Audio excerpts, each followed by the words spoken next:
Around Eid this year, disturbing footage began circulating from Bengaluru. Illegal ಆಗಿ ಕಾನೂನು ಬಾಹಿರವಾಗಿ ಕೃತ್ಯ ನಡೆಸ್ತಾರೆ ಅಂತಂದ್ರೆ ಮಾಡಬೇಡಿ ಬಟ್ ಅಲ್ಲ ಸರ್ ನಮ್ಮ That's Puneet Kerehalli, a self-proclaimed cow protector, an accused in a murder case and a repeat offender. In the videos, he can be seen barging into Muslim homes, pulling people out and filming the entire thing like it's some twisted reality show.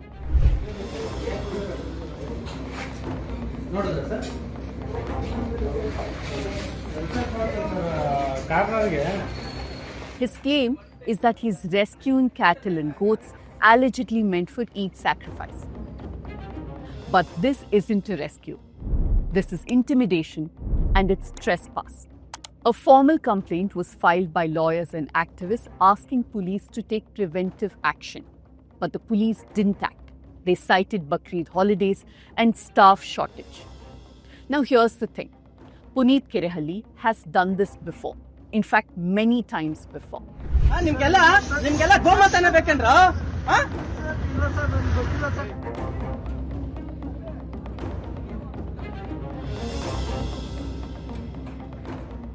And Karnataka has seen this pattern for many years now. Cow vigilantism here has become louder, bolder, and more violent. What began as fringe activism has now morphed into organized coercion and extortion. Today, it isn't about animal protection anymore. It's about money, power, and targeting minorities. Let me explain.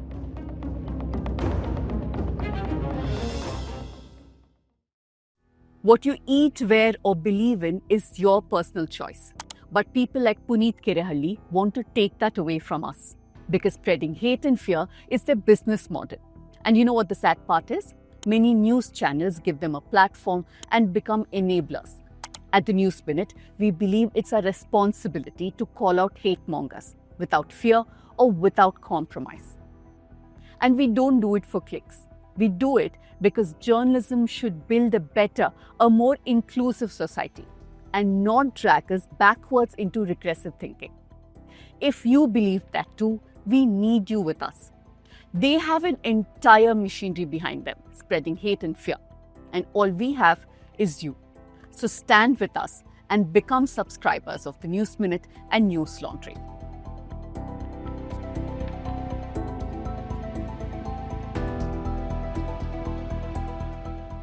Follow our WhatsApp channel for all the latest updates and do remember that a new episode of Let Me Explain drops every Saturday.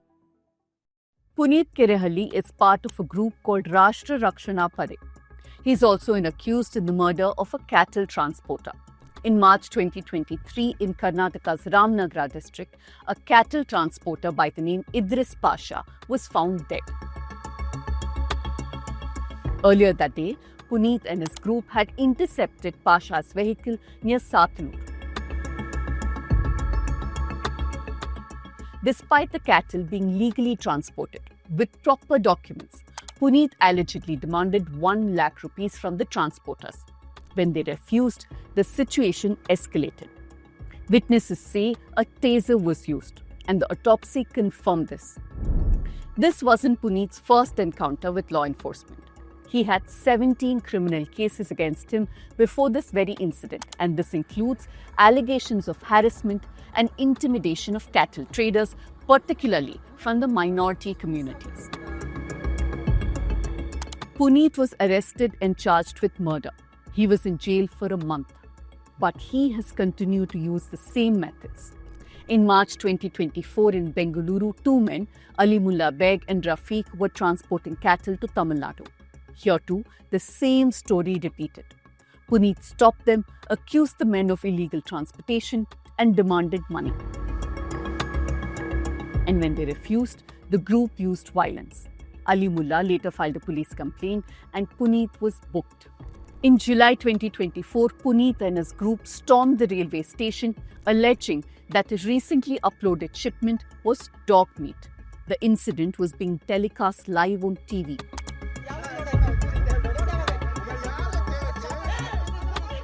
The media and Puneet pressured the trader to open cartels. But he pushed back, saying he has all the required licenses. Later, official lab reports confirmed the meat was sheep and not dog. Police filed 3 FIRs and 2 of them were against Puneet. But despite all this, Puneet has continued to be active in public, causing chaos and sometimes even seen giving instructions to the police.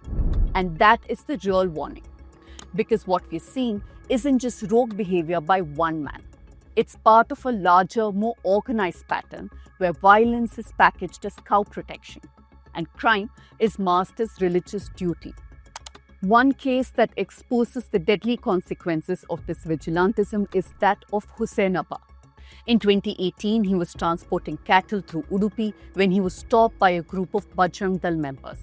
They claimed he was moving cattle illegally. Hours later, his body was found near a hillock. A magisterial inquiry confirmed that he died in police custody. 10 people were arrested, 7 vigilantes and 3 police officers. The system went after the victim, and those responsible included the very people supposed to uphold the law.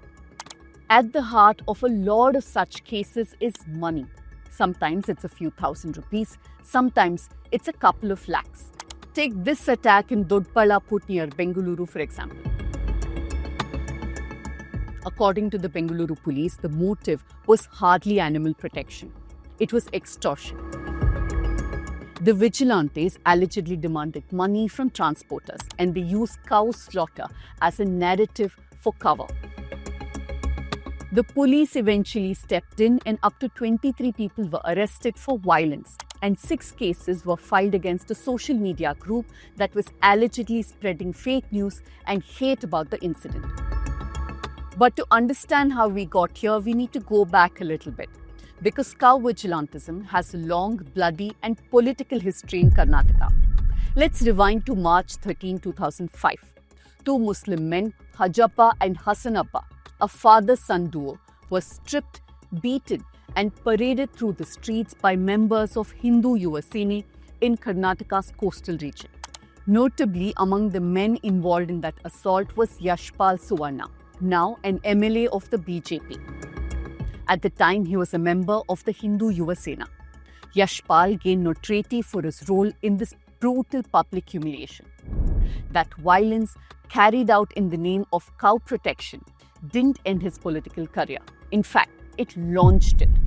He built on that momentum from beef politics to hijab ban. And in 2023, Yashpal Suvarna was rewarded with a ticket and he was elected the BJP MLA from Udupi. These aren't just stories limited to Karnataka. In state after state, the same script repeats. In August 2016, Madhya Pradesh saw a wave of fake Gorakshaks, stopping Muslim cattle traders, demanding money and walking away scot-free. The police launched an investigation, but it showed just how easily cow protection label can be misused. In May 2023, farmers in Haryana started speaking out. They said so-called cow vigilantes were setting up illegal checkpoints. Truck drivers transporting cattle were being forced to pay around 8,000 rupees per trip. One gang was even busted. Let's look at Agra, April 2023. During Navratri, a calf was found slaughtered. Hindu Mahasabha members filed FIRs and police quickly arrested 4 Muslim men. But the investigation showed that 9 people, including the activists, had actually conspired to kill the calf themselves. Why? To frame their rivals. Once again, it wasn't about religion, it was about personal revenge and settling personal scores. In November 2022, beef traders in Tamil Nadu came forward. They said vigilantes were running extortion rackets at state checkposts. Even with valid documents, they were being harassed. What ties all these stories together? From Udupi to Bengaluru, from Tamil Nadu to Agra. It's a dangerous pattern. People taking law into their own hands and systems that look the other way. But there is a law. and it's very clear on who's allowed to act and how. Karnataka's cow protection law is one of the strictest in the country. It tightly regulates the transport and sale of cattle. But it does not call for vigilante action. Only authorized officers, not self-styled Gorakshaks, are allowed to inspect, seize, or arrest. Though a vague good faith clause can be misused by vigilantes to justify illegal action. And Karnataka isn't the only state with strict cattle protection laws. States like Uttar Pradesh and Gujarat too have similar laws. But not a single one allows for mobs or vigilantes to detain people, raid homes, or live stream attacks. So what we're witnessing isn't enforcement. It's lawlessness, it's targeted violence hiding behind a law that was never meant to enable it.